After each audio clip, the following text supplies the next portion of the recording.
Que alegria te encontrar aqui na TV Evangelizar. Vamos passar esse momento juntos a partir de agora, chegando aí na sua casa pelo sinal do satélite, pelo canal digital aberto. Também te convido a conhecer o nosso site tvevangelizar.com.br. Ali você vê toda a nossa programação, os apresentadores, todos os padres que fazem parte da nossa grade, bispos, e também consegue acompanhar a nossa programação ao vivo.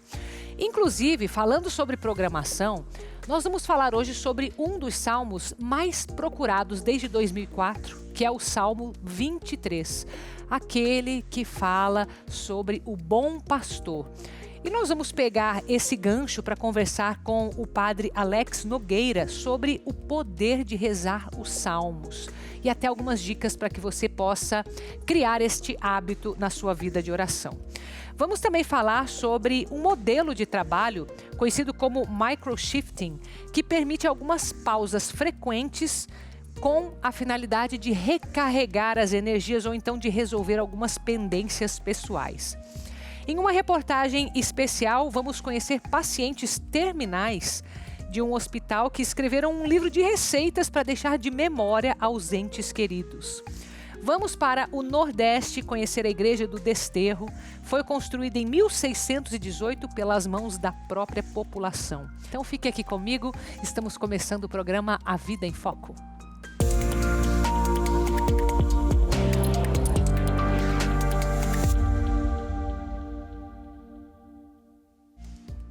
Deixa eu perguntar para você se tem o hábito de, nas suas orações, rezar os salmos. A verdade é que são orações muito profundas, mas algumas pessoas têm uma certa dificuldade, porque ela tem um formato diferente de escrita.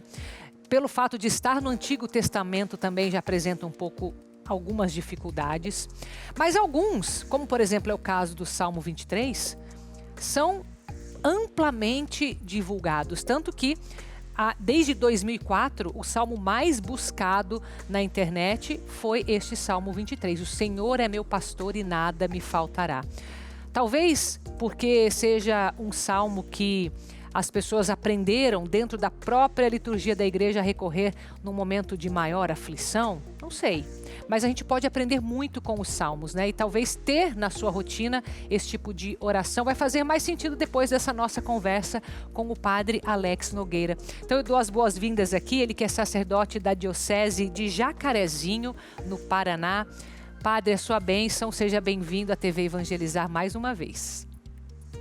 Deus te abençoe, Deus abençoe todos os que nos acompanham e que rezam com muita fé os salmos e, sobretudo, o Salmo 23. Com certeza. Padre, esse Salmo 23, existe uma explicação de por que ele é o mais buscado ou por que ele é o mais conhecido? A gente tem uma pista sobre isso, padre? Ou talvez uma impressão que a gente tenha, porque essa pesquisa é desde 2004, né? Mas um dado relevante para nós, não?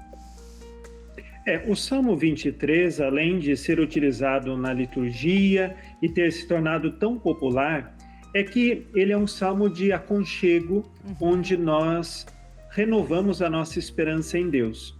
Porque ao dizer, o Senhor é o pastor que me conduz, nada me falta, Ele está comigo, Ele prepara um banquete para mim, isto mostra a grande proximidade de Deus para com o seu povo, a proximidade de Deus para com a pessoa que reza.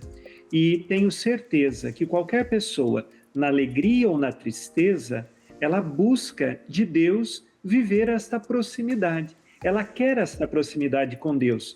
Talvez eu arrisco responder essa pergunta dizendo: este é um dos salmos que, por mais evidente na letra, na forma da sua composição, deixa claro que Deus cuida de nós. Não que os outros não deixem, mas talvez o tema e a forma com que ele está escrito facilitem para as pessoas perceber isto e então buscá-lo como uma forma de aconchego no coração amoroso de nosso Deus. Com certeza. E existem também músicas, né, padre, que cantam sobre este salmo em específico.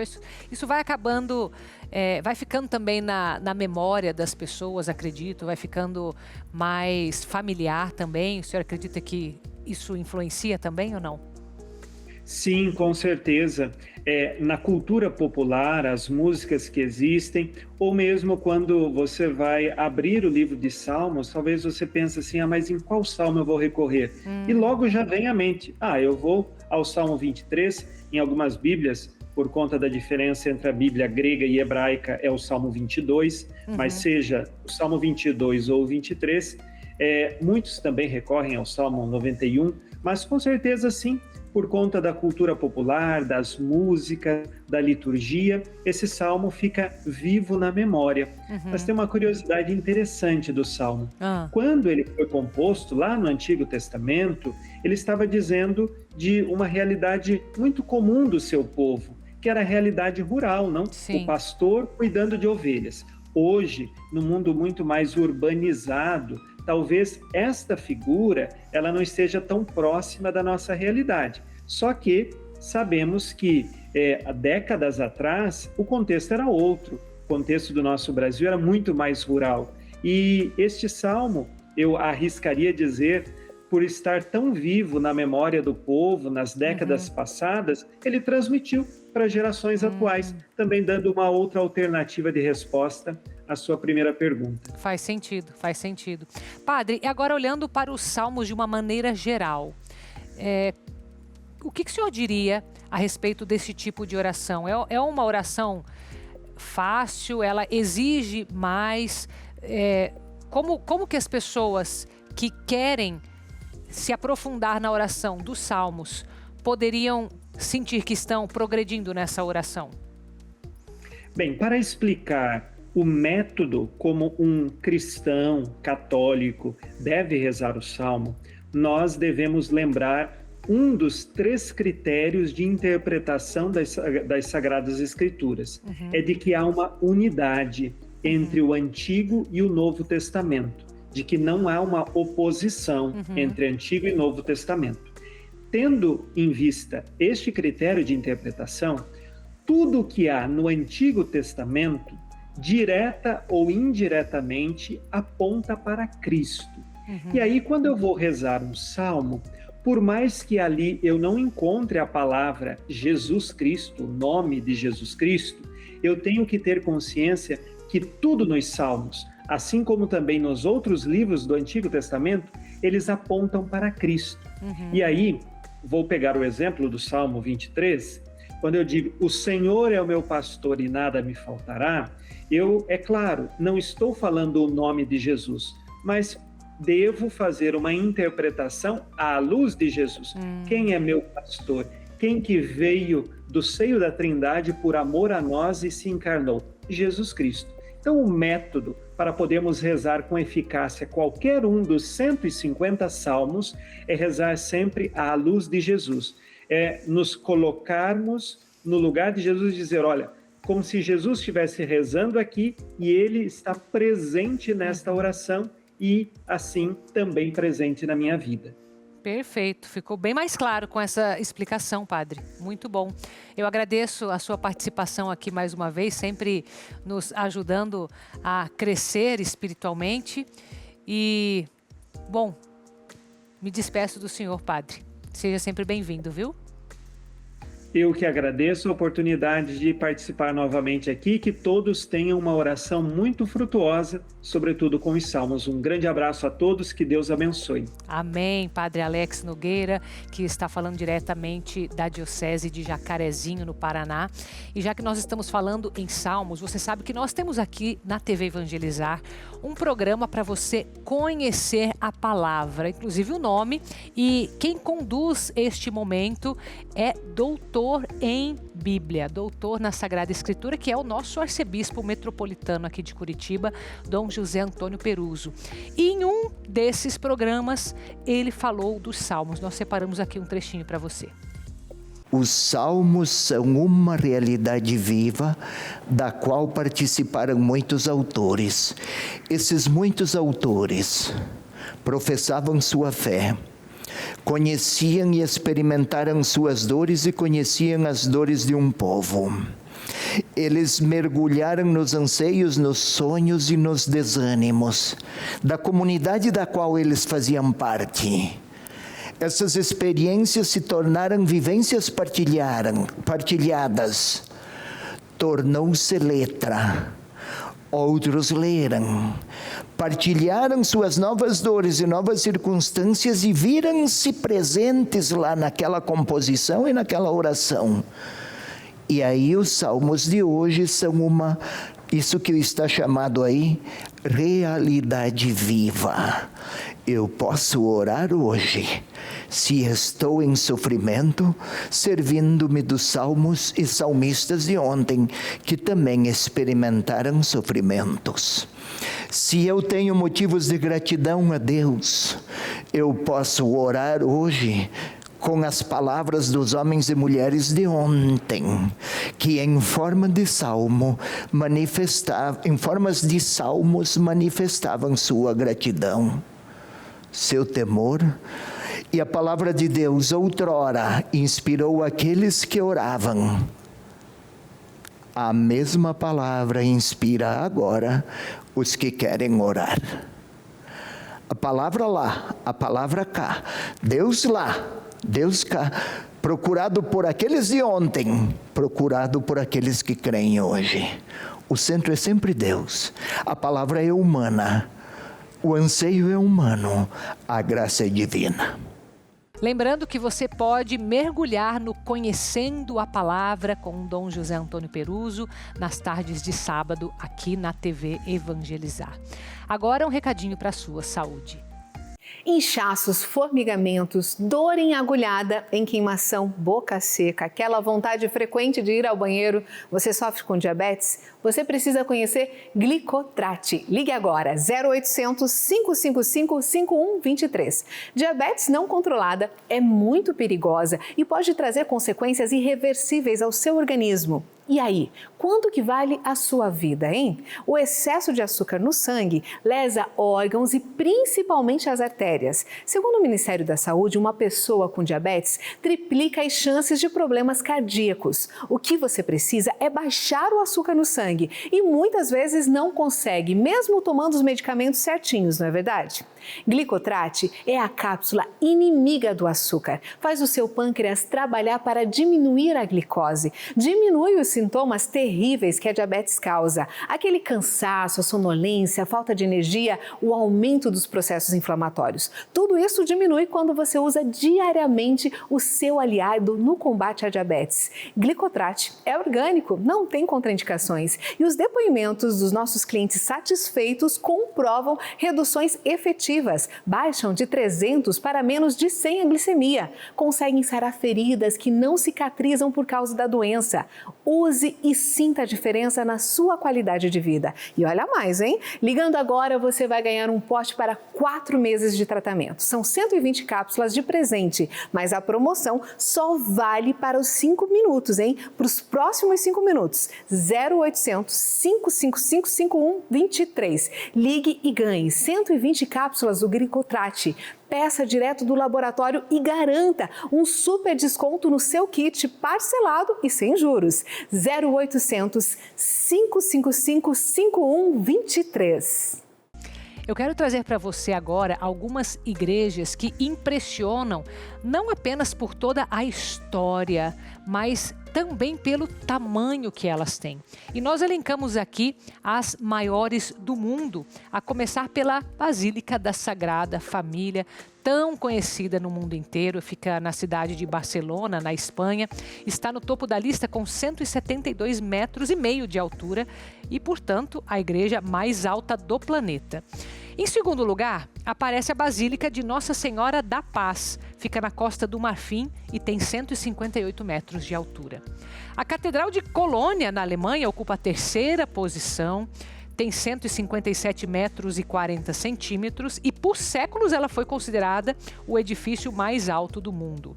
Na França, a Catedral de Rouen atinge 151 metros de altura, enquanto a Catedral de Estrasburgo chega a 142 metros e foi por mais de 200 anos o prédio mais alto do mundo.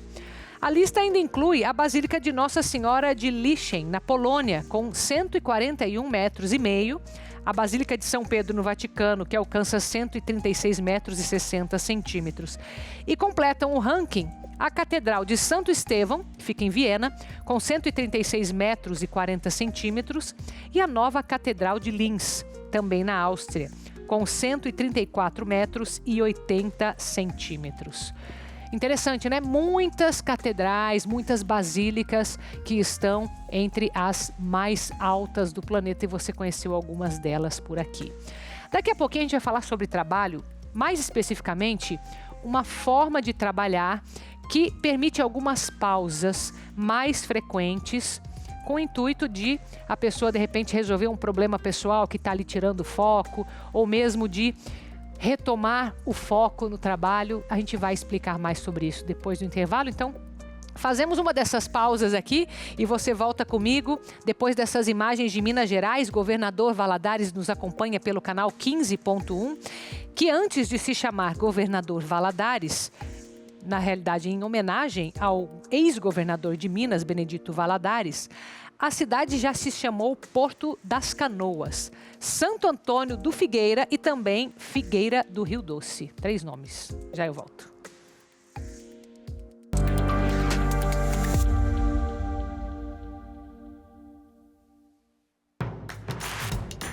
Não perca mais nenhum vídeo da TV Evangelizar. Inscreva-se agora.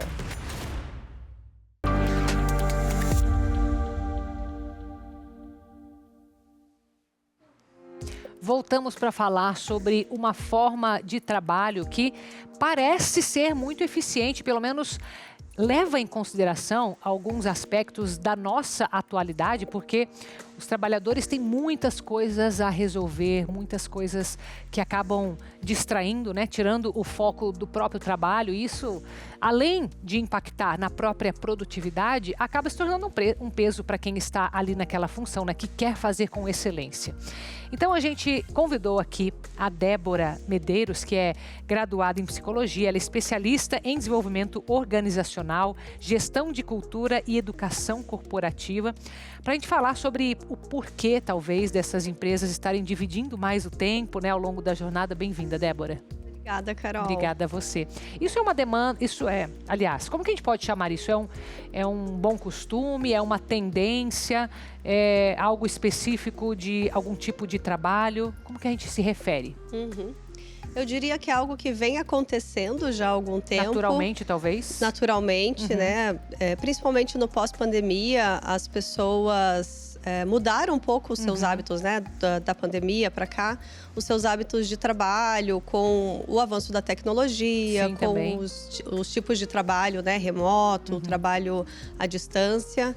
E com isso facilitou um pouco mais também essa flexibilidade da jornada de trabalho. Então eu diria que é algo como uma formalização, vamos chamar assim, desse momento que a gente está vivendo. Tá, desculpa, pode. Eu te cortei com o meu olhar aqui, né? Não, é que você falou uma nova forma de trabalho. Isso é uma tendência que está se formando. A gente está falando de mais pausas que são percebidas por quem está executando mesmo a função, ou tem alguma iniciativa das empresas? Como que você vê isso?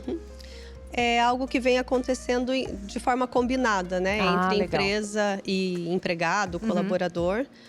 Algumas empresas fazem isso de uma forma mais estruturada, mais formalizada, né? Tem até alguns cases, assim, de gestores que colocam bloqueios na agenda das pessoas, né? O horário do almoço, que deveria ser uma coisa natural, né? Quando a pessoa está trabalhando em casa, às vezes continua a jornada, não tem uma pausa adequada. E isso não faz bem, né? Assim, para o cérebro, não faz bem biologicamente, se a gente for parar para pensar. Porque a gente não o nosso cérebro, ele não funciona 8 horas, né? De forma ininterrupta, exatamente. Então, é um cuidado, né? Eu acho que tem muito, assim, uma conexão com a própria saúde mental do colaborador. Também é uma prática que gera mais engajamento, porque quando as pessoas percebem essa flexibilidade, né? Então, eu posso flexibilizar, eu trabalho melhor pela manhã, né? Então, eu posso começar mais cedo o meu turno de trabalho, ter o meu horário de pausa e voltar depois mais tarde pro trabalho. Também tem um aspecto que hoje as pessoas elas organizam a sua rotina em torno da vida e não necessariamente em torno do trabalho, né? Então, que é positivo, né? Imagino. Sim, eu acho que isso traz um pouco mais assim de balanço, de equilíbrio, né? Para a rotina, para a vida das pessoas. Então, por exemplo, uma mãe que precisa, ou um pai que precisa buscar o seu filho na escola, né? Às 17 horas, ou precisa levar pela manhã. Posso começar a trabalhar mais cedo, faço essa pausa, né? Faço o que eu preciso fazer na minha vida e volto. Ou eu gosto mais de ter uma rotina cadenciada, assim. Então, eu vou começar mais cedo, faço a minha pausa, né, no meio do dia, faço um exercício físico. Acho que hoje as pessoas também estão buscando mais, né, esse cuidado também físico, porque isso reflete a saúde mental também. E depois eu volto pro meu horário de trabalho. Mas acho que o grande ponto é a gente não funciona a gente não consegue manter a nossa atenção, a nossa produtividade por um longo período de tempo, né? Isso eu ia te perguntar. Existe um parâmetro de a cada quanto tempo seria boa uma pausa para que também não se corte o raciocínio? Acho que tem uns estudos já sobre isso, né? Sim. Hoje existem diferentes formas de olhar para essa produtividade, né? Tem algumas técnicas nas quais as pessoas têm um tempo, então eu vou trabalhar 30, 40, 50 minutos, faço uma pausa de 5 minutos e volto. Mas eu acho que assim, é muito mais entender como que funciona para cada um. Né? Tem pessoas que elas vão conseguir manter uma atenção sustentada por mais tempo e também depende do tipo de trabalho, né? E tem um outro elemento também, que é sobre quando as pessoas precisam estar disponíveis para a sua equipe de trabalho. Então, às vezes, eu tenho o meu jeito de funcionar, né? E aí eu preciso combinar esse jeito de funcionar, esse tempo, os meus tempos de pausa, os meus tempos que eu preciso fazer outras coisas. E eu organizo isso junto com a minha equipe de trabalho para funcionar bem para todos. É uma questão organizacional, né? E bem pessoal também. Isso de repente, foi puxado por alguma geração? Não sei se a geração Z está envolvida nisso.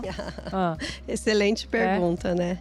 Acho que sim. A geração Z, ela entra no mercado de trabalho com outro comportamento. O que é muito natural, né? Quando a gente vê a evolução das gerações, cada geração que entra no mercado, ela traz novos comportamentos que acabam influenciando, inclusive, as gerações que já estão no mercado, né? Então, eu não diria que é um comportamento só da geração Z, mas a geração Z, ela talvez impulsionou esse comportamento por, inclusive, ter crescido num ambiente em que já era mais digital, né? É uma geração que passou cresceu com a pandemia, né? Então, o estudar à distância, fazer coisas à distância, não seguir aquele protocolo das 8 horas, né? 8 horas do trabalho, 8 horas ou da escola, enfim.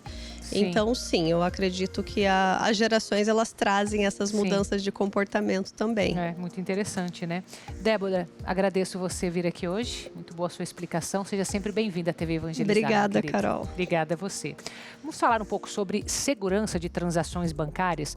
O que mais está no nosso cotidiano hoje em dia é o próprio Pix. E o Banco Central tem olhado cada vez mais para esse tipo de transação para trazer segurança, então atualizamos você com este tema. Acompanhe comigo.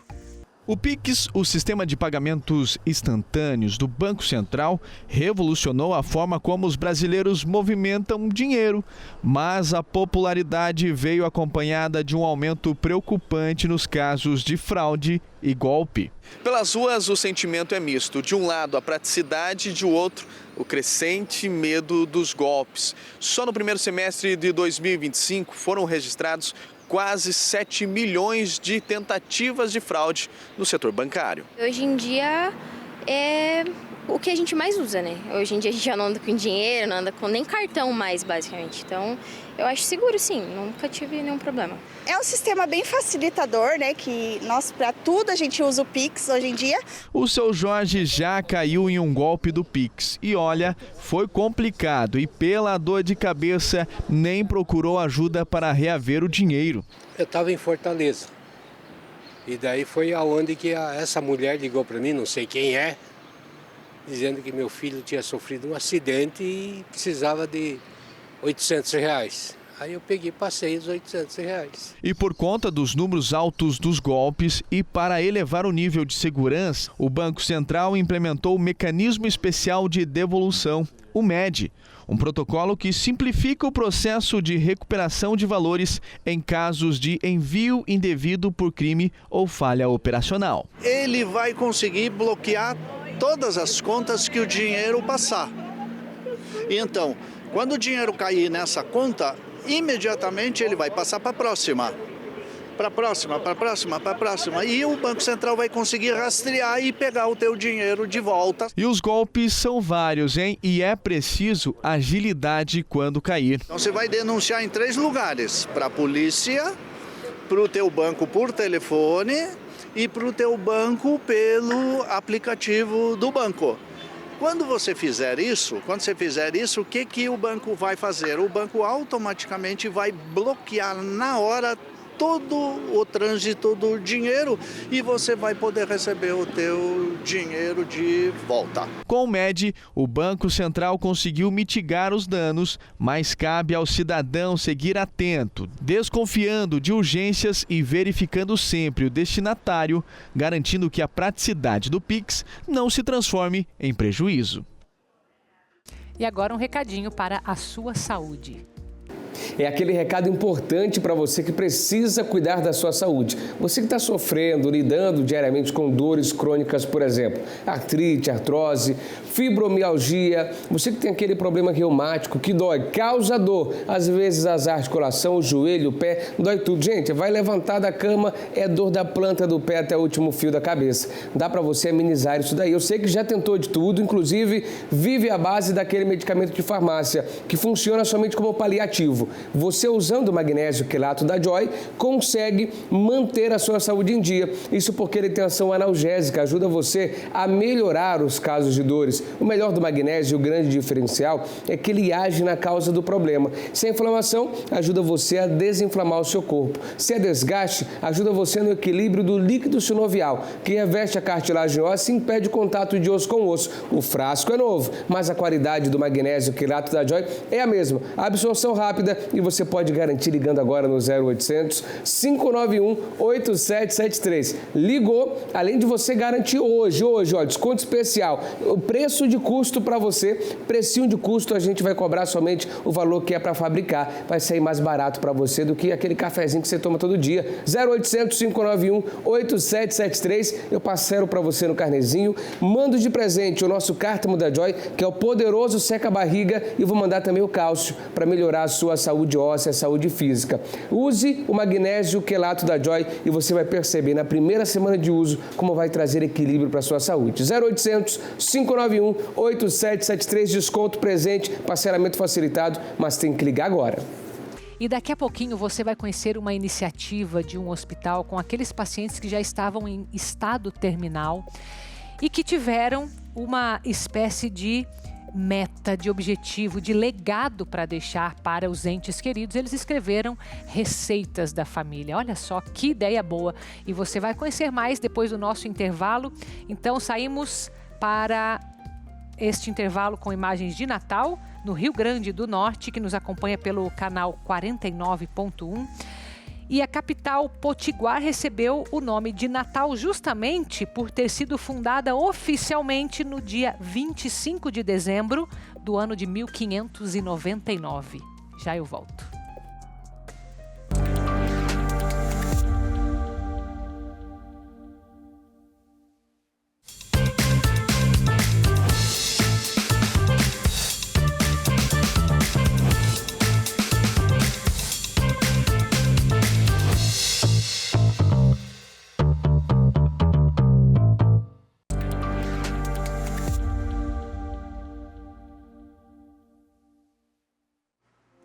Vamos falar agora sobre tradições que você deve ter na sua família e que eu imagino que seja até um incentivo para você depois de ver essa matéria.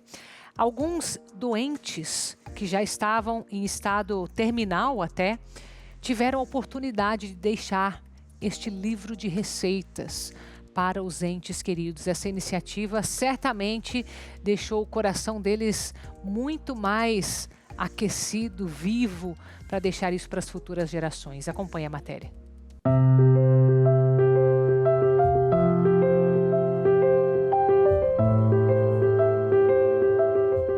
A bolacha de Natal e de Vaga é uma receita da mãe da Arlete e da Maria. As irmãs perderam a mãe há 1 ano, vítima de um tumor na cabeça. Além do amor, carinho, a lembrança mais doce agora é a bolacha. Todo ano, chegava assim, em novembro, ela já estava falando da bolacha que tinha que fazer. A gente já esperava a bolacha de Natal. Então, é algo que foi para infância, assim, da infância para a vida adulta, vendo as bolachas, comendo bolachas, sentindo o cheiro de bolacha. Essas bolachas foram parar em Campo Grande, onde que tem os netos, os bisnetos, aqui em Curitiba, as bisnetos, netos, todo mundo incentivando e querendo as bolachinhas da avó. Então a gente tem que continuar. É difícil, mas vamos continuar. Uma forma especial de eternizar essa e outras histórias foi criar um livro de receitas, ideia que surgiu no hóspice do Hospital Erasto Gettner, em Curitiba. O hóspice é responsável por oferecer cuidado e apoio a pessoas em estágio avançado de uma doença terminal. O título do livro é A Lembrança do Sabor e conta com 12 receitas, escritas pelos próprios pacientes. A proposta ela iniciou há 4 anos atrás, quando nós estávamos fazendo o planejamento da nutrição aqui na unidade hospice. E nós, como fazemos um trabalho muito bonito com os pacientes em cuidados paliativos, nós resolvemos registrar esse momento. Bolo gelado da sogra, chifre de veado da Helena, tortilhão de legumes da Maria e muito mais. Tem a história do seu Darcy também. É o seguinte, essa cuca de uva, o senhor Darcy aprendeu com a esposa. Sim. Só que o senhor aprendeu a fazer. E ficou melhor que o da esposa? Que história é essa? Segundo meus filhos, sim. Eu sou suspeito de falar isso, então, vou perguntar para ela. É verdade isso? É verdade. Principalmente a farofa, mais crocante. Minha mãe que me desculpe, mas ficou melhor. Muita gente agora vai aprender, né? E eu quero aprender as outras aí. Fazer uma troca, né? Com certeza, seu Darcy. Tá e bom. A filha, como se sente? Orgulhosa, muito orgulhosa. Feliz. Feliz dele estar fazendo, estar comendo, aprendendo, melhorando. Muito feliz. Nas páginas do livro de receitas, cada ingrediente traz consigo a memória calorosa de pacientes e de quem já partiu. Aqui, essas receitas não são apenas misturas de sabores, mas elos preciosos que mantêm viva a essência de uma vida. Trazer afeto, trazer carinho, lembrar de momentos preciosos da infância, da família. E a ideia de trazer essas receitas afetivas é para que todo mundo tenha essas receitas, né? Cada um nas suas famílias, com as suas histórias, mas poder proporcionar esse momento, né, de lembranças para os nossos pacientes foi incrível.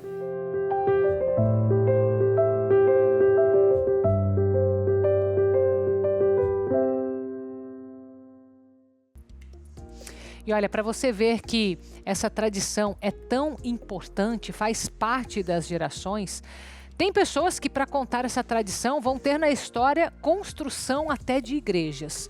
E isso que eu estou falando aconteceu no Brasil. Nós vamos até São Luís do Maranhão para que você possa conhecer a Igreja do Desterro, que foi construída pela população, pelas mãos deles mesmo, no ano de 1618. Acompanhe comigo.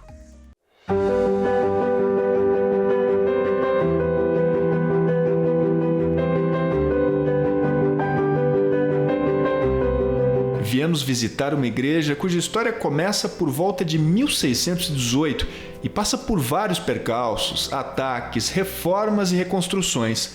Altiva e preservada, a Igreja do Desterro é um símbolo da cidade. Ela é considerada o primeiro templo religioso da cidade, porque nos primeiros anos de colonização da cidade, ela surge como uma pequena capela de palha e barro que se estabeleceu porque nessa região ela toda era circundada por água. Era o porto da cidade, ela era circundada. A princípio, ela tinha outros patronos, não necessariamente hoje o atual, que é São José do Desterro. Só que essa ermida, que eles chamam de ermida de barro e palha, em algum momento ela caiu. Depois ela foi reconstruída. Com a invasão holandesa, a igreja foi saqueada, praticamente totalmente destruída. Aí, em outro momento, foi reconstruída. Aí ela entra em histórico de arruinamento também. Isso sempre com um trabalho afetivo de pessoas que queriam manter a igreja literalmente em pé. Inicia com a figura de Zé de Lé, que era um negro que trabalhava na região, possivelmente na região portuária, e ele, como grande devoto de São José do Desterro, ele começa a arrecadar esmolas para que pudesse construir essa igreja.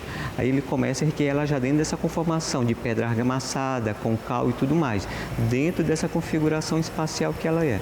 Só que ele morre antes da igreja ser concluída. Só que junto dele vinha uma outra pessoa, que era o Zé de Queixo, que graças a Deus ele dá continuidade e a igreja em algum momento ela é concluída, essa conformação. Aí entra a soma de outras pessoas, alguém que construiu o coro, alguém que abriu os vãos da fachada, os vãos do pavimento superior.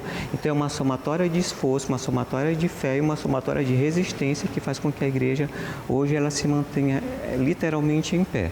A igreja fica em uma região histórica preservada pelo IPHAN, o Instituto do Patrimônio Histórico e Artístico Nacional.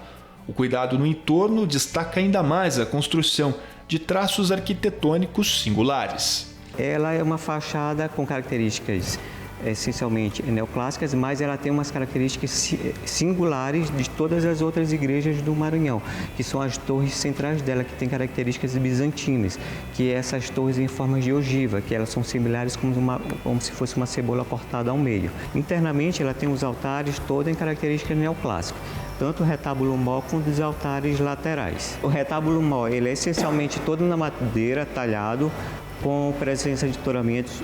Os elementos da neoclássico tem as torres com capitéis coríntios, tem o frontão arredondado e tem os nichos. O nicho de São José, que ele está sobre essa base de 6 degraus, tem o nicho intermediário, que é o nicho da Sagrada Família, e tem o que fica ao pé do altar, que é onde fica a imagem do Senhor morto. Resistindo ao tempo e às intervenções do homem há séculos, a Igreja do Desterro, mais antiga da cidade, é um orgulho para os ludovicenses, que lutam e trabalham para preservá-la.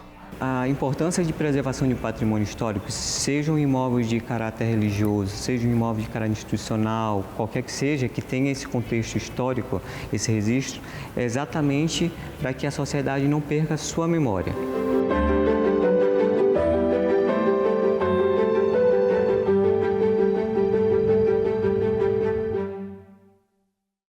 E já que nós estamos falando da região do Nordeste do Brasil, você vai conhecer uma grande estátua de Santo Antônio com 12 metros de altura. Olha só a imagem que você está vendo, ela ali ainda em construção. Ela foi instalada na Colina de Santo Antônio, em Aracaju, no Sergipe. A imagem, produzida em fibra de vidro pelo artista sergipano Gilvan Donato, pesa cerca de 3 toneladas e faz parte do mirante dedicado ao santo em construção no local. A Colina de Santo Antônio é reconhecida como um dos principais cartões postais da capital sergipana. No topo dela está a Paróquia Santo Antônio, uma construção do século XIX em estilo neogótico.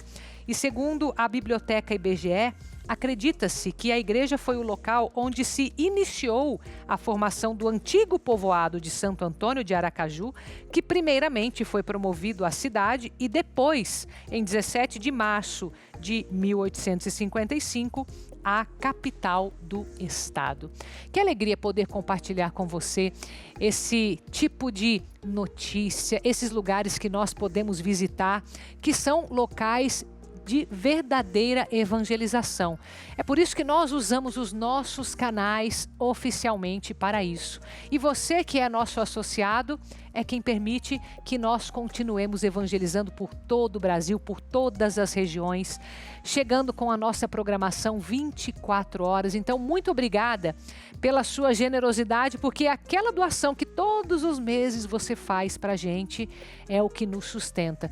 Então, também aproveito para te lembrar, se você ainda não fez a sua doação, que possa aproveitar este momento e fazê-la por este QR Code que aparece na sua tela. E assim seguimos, sempre evangelizando mais juntos pela rede de comunicação, a TV Evangelizar. O que aconteceria se a sua fé estivesse enfraquecida? Eu faço essa indicação para você do livro Inabalável do Padre Reginaldo Manzotti. Esse livro que tem apresentado verdadeiras transformações em quem lê, porque é um livro que a gente reza, que nós aumentamos a nossa fé. Por isso que o subtítulo é Com Fé a Tempestade Vai Passar, porque entendendo com as lógicas, com a razão, nós podemos de fato nos abrir mais para essa fé. Então ela é um dom de Deus, mas nós nos colocamos mais disponíveis quando a gente coopera. Então, uma forma da gente cooperar é fazendo essas leituras, é nos interessando por esses temas, e o Padre Reginaldo fez a parte dele, né? Colocou aqui para nós essa releitura do livro de Jó, que, vamos falar a verdade, não é fácil a gente pegar qualquer livro do Antigo Testamento para ler sozinhos, meus queridos. Não façam isso, né? Tenham sempre um diretor espiritual para te acompanhar. Padre Reginaldo fez isso com o livro de Jó, por isso eu indico para você. Inclusive, todas as livrarias, tem uma aí perto de você, peça por esse livro. Se você não encontrar, o que eu acho difícil, tá? Você pode pedir para entregar na sua casa pela produtosqueevangelizam.com.br e também pode presentear alguém. Então, muito obrigada pela sua companhia no programa de hoje. Estou aqui com você de segunda a sexta-feira, às 3h30 da tarde, acabando o texto de Jesus das Santas Chagas. Então, continue aqui com a gente. Obrigada pela sua companhia. Fique com Deus.